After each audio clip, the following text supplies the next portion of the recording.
Welcome to lesson 6 on kinds of tourist attractions in the Philippines of our course on Philippine culture and tourism geography.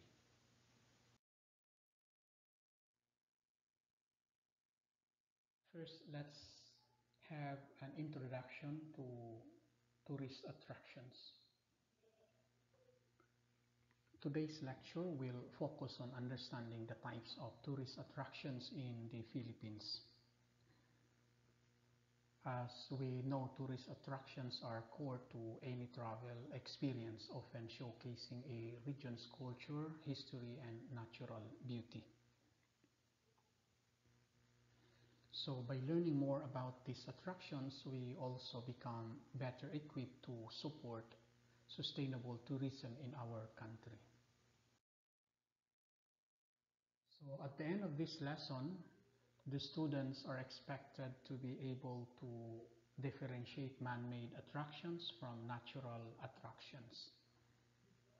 And of course, recognize and appreciate UNESCO World Heritage Sites and Philippine cultural treasures that enrich our national identity and draw global admiration.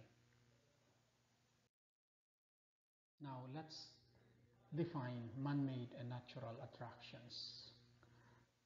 So as for man-made attractions, they are actually created by people, often reflecting a society's cultural, historical, and technological achievements.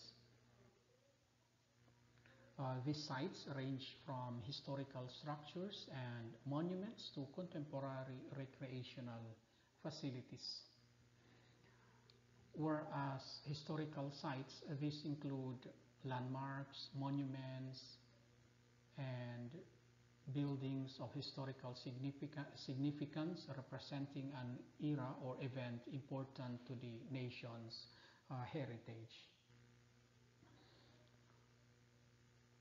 Another example is modern attractions. These are newer sites aimed at entertainment and leisure, like malls, resorts, and theme parks. The second one is natural attractions.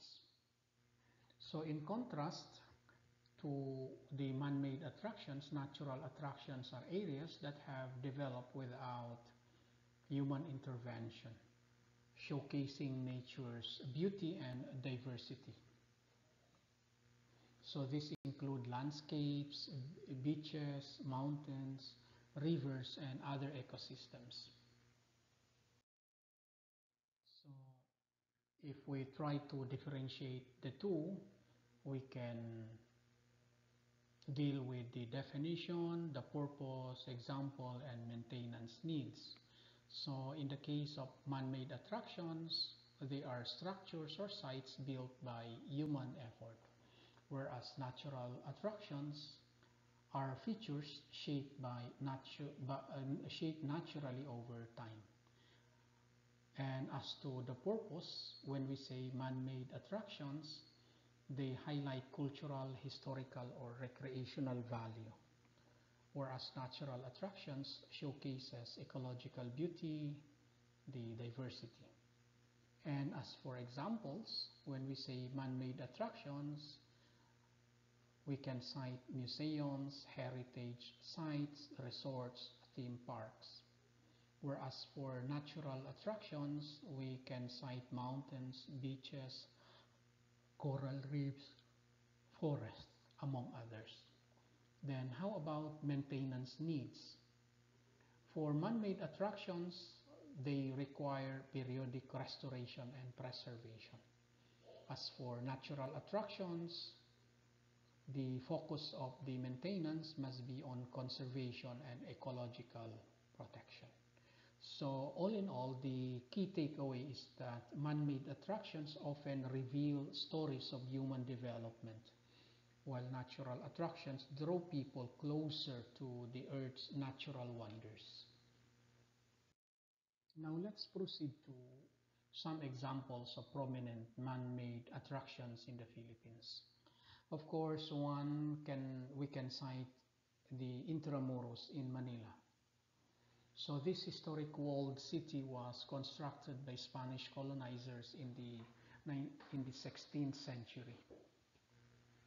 Walling through its gates transports visitors to another era, filled with cobblestone streets, centuries-old churches like San Agustin Church, and preserved colonial buildings. So Intramuros serves as a symbol of Spanish influence on Philippine architecture and urban planning. The second one is expectedly Rizal Park or Luneta. So located in the heart of Manila, Rizal Park honors the country's national hero, Dr. Jose Rizal. It's both a historical landmark and a popular recreational space. Every year, Filipinos and tourists alike visit to pay respects to Rizal, especially in December, and reflect on his contribution to the nation's identity. The third one is in Bataan, Las Casas Filipinas de Acuzar. This heritage resort reconstructs and preserves Filipino-Spanish houses, showcasing the architecture and lifestyle of the colonial period.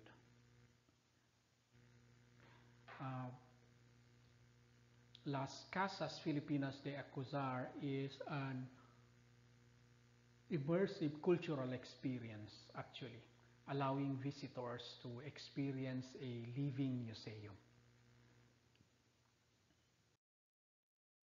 And another example of prominent man-made attractions in the Philippines is no other than the Mall of Asia in Pasay City. So it's a testament to the Philippines' contemporary tourism.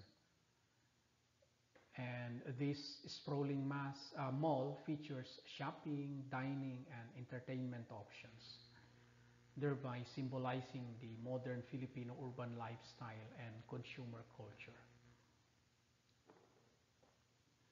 So as a discussion point, let us point out that man-made attractions like these are not only sites for leisure and learning, but also places that contribute significantly to the economy and preserve our heritage. Now let's highlight some of the Philippines' natural attractions. First, we have the Banawi Rice Terraces in Ifugao. So this UNESCO World Heritage Site, often called the Eighth Wonder of the World, is an example of an ancient, yes, sustainable agricultural system. Built over estimate to be 2,000 years ago by the Ifugao people, the traces demonstrate the impressive indigenous engineering and environmental harmony. And the second one is our very own Mayon volcano in Albay. Known worldwide for its near perfect cone shape, Mayon volcano is both a tourist attraction and an active geological feature, as can be seen in the picture. It's a natural landmark that offers stunning views, yet it also reminds us of the power of nature due to its regular volcanic activity. Then another highlight of the Philippines' natural attraction is, of course, the Chocolate Hills in Bohol. Comprising over 1,200 hills that turn brown in the dry season. These unique formations attract thousands of visitors each year. Their origin remains a geological mystery, thereby adding to their allure or attraction. Number 4 is El Nido and Coron in Palawan. famous for their pristine beaches, towering limestone cliffs, and vibrant marine ecosystems. El Nido and Coron are perfect examples of Philippine coastal beauty. They are indeed. The islands are popular for diving and snorkeling, offering visitors a chance to encounter rich biodiversity, including coral reefs and exotic fish. So, as a key takeaway, let us remember that natural attractions are both beautiful and ecologically significant.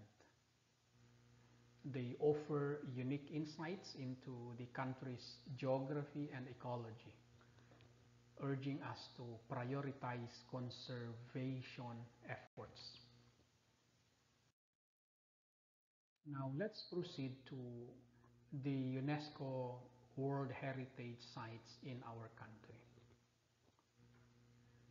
The UNESCO World Heritage Program recognizes sites with outstanding universal value. And the Philippines is privileged to have several of these, highlighting its unique contributions to global cultural and natural heritage. So one example is the rice terraces of the Philippine Cordilleras.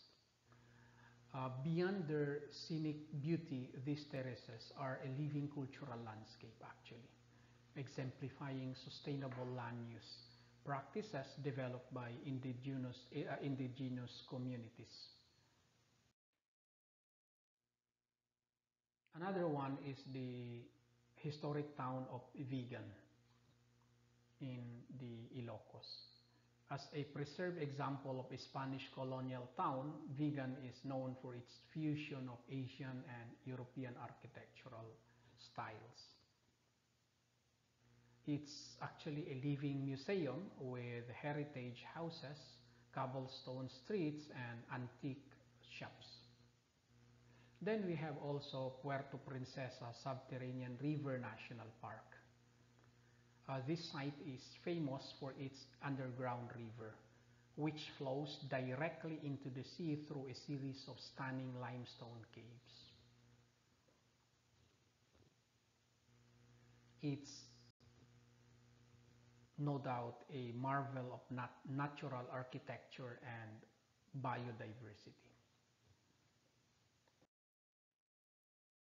Then we have also the Tubataha Reefs Natural Park. Known as one of the best dive sites in the world, Tubataha is a marine sanctuary and part of the Coral Triangle. Its biodiversity includes rare and endangered marine species, making it a crucial site for conservation. So, as a reflection, these sites are globally recognized treasures that bring international attention to the Philippines. Each site contributes to both local pride and the national economy, underscoring the need to protect and preserve them. Now, let's take a look at other Philippine cultural treasures. These treasures are artifacts, structures, or works of art that reflect Filipino identity and heritage. They represent the artistry, beliefs, and values of our ancestors. One is, again, the Ifugao Rice Terraces. In addition to their UNESCO recognition, they are an enduring cultural symbol reflecting the indigenous knowledge systems of the Ifugao people. Then we have also the Angono Binangonan petroglyphs. These ancient carvings, discovered in 1965, just relatively recent, depict human and animal figures and are believed to be the oldest known artworks in the country. Then we have the San Agustin Church in Manila.